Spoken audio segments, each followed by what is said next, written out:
Hello everyone, welcome back to right to fitness. मेरा नाम है प्रांशु। पिरामिड को अगर उल्टा कर दे तो स्ट्रेंथ गेन हो सकती है। ये बात बिल्कुल सच है। इसको हम ये समझेंगे कि कैसे होती है।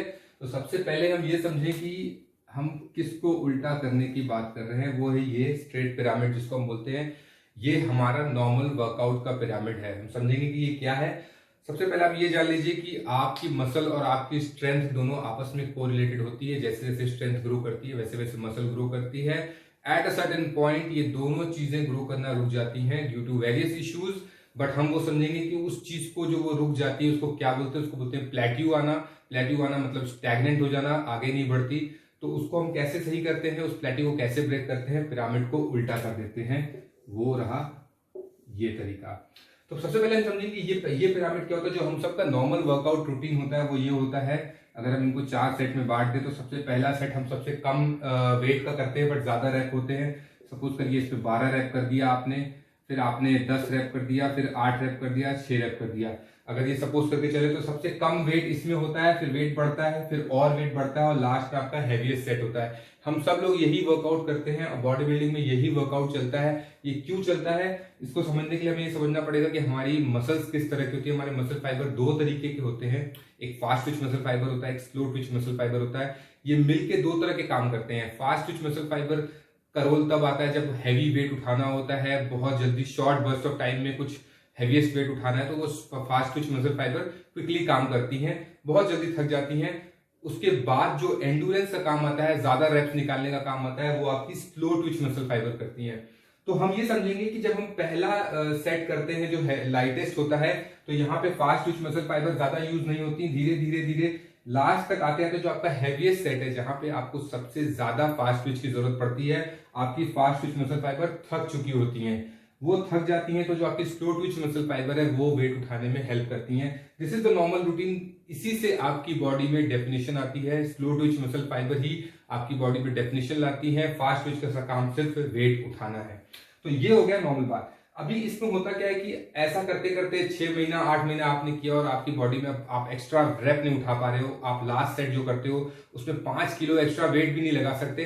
दैट मीन्स आपकी स्ट्रेंथ और आपके मसल गेन दोनों रुक चुके हैं, प्लेट्यू आ गया है। पिरामिड को उल्टा कर देते हैं। आपका जो सबसे हैवीएस्ट सेट होता है वो सबसे पहले हो जाता है। तो अब आप सबसे पहले फॉर एग्जांपल अगर आप बेंच प्रेस करते हो 100 केजी का और आपका वो लास्ट सेट है, आप 6 रैप ही निकाल पाते हो, आप उसको सबसे पहले कर दो, आप देखोगे कि आप 7, 8, 9 रैप भी निकाल सकते हो। क्या रीजन है इसका? आपकी जो फास्ट ट्विच मसल फाइबर है जो वेट उठाने के लिए बनी है वो बिल्कुल फ्रेश है। तो इसके 2 एडवांटेज होते हैं पिरामिड को उल्टा करने के लिए। सबसे पहला होता है साइकोलॉजिकल और दूसरा होता है फिजियोलॉजिकल। फिजियोलॉजिकल हमने समझ लिया है कि जो आपकी बॉडी से रिलेटेड होता है कि वो क्या एडवांटेज देता है। वो आपको आपके मसल फाइबर को फ्रेश रहती है तो उनको जो है सबसे पहला वेट हैवी वेट उठा के उनको यूज कर लेता है। तो जब आप रिवर्स पिरामिड करते हो तो आप उस पर्टिकुलर टाइम पे अपनी स्ट्रेंथ को बढ़ा रहे होते हो। आप अपनी फास्ट ट्विच मसल को ज्यादा ट्रेन करते हो और स्लो ट्विच मसल को कम ट्रेन करते हो। तो ये हो गया फिजियोलॉजिकल जो हमने डिस्कस कर लिया। साइकोलॉजिकल क्या होता है? साइकोलॉजिकल एक बैरियर होता है आपके दिमाग में कि यहां पे आते आते आप की मसल्स थक चुकी होती है, हैवीएस्ट वेट होता है, आपको पता है आपके दिमाग में साइकोलॉजिकल बैरियर है कि 6 से ज्यादा रेप नहीं निकलेगा। वो बैरियर यहाँ पे ब्रेक हो जाता है।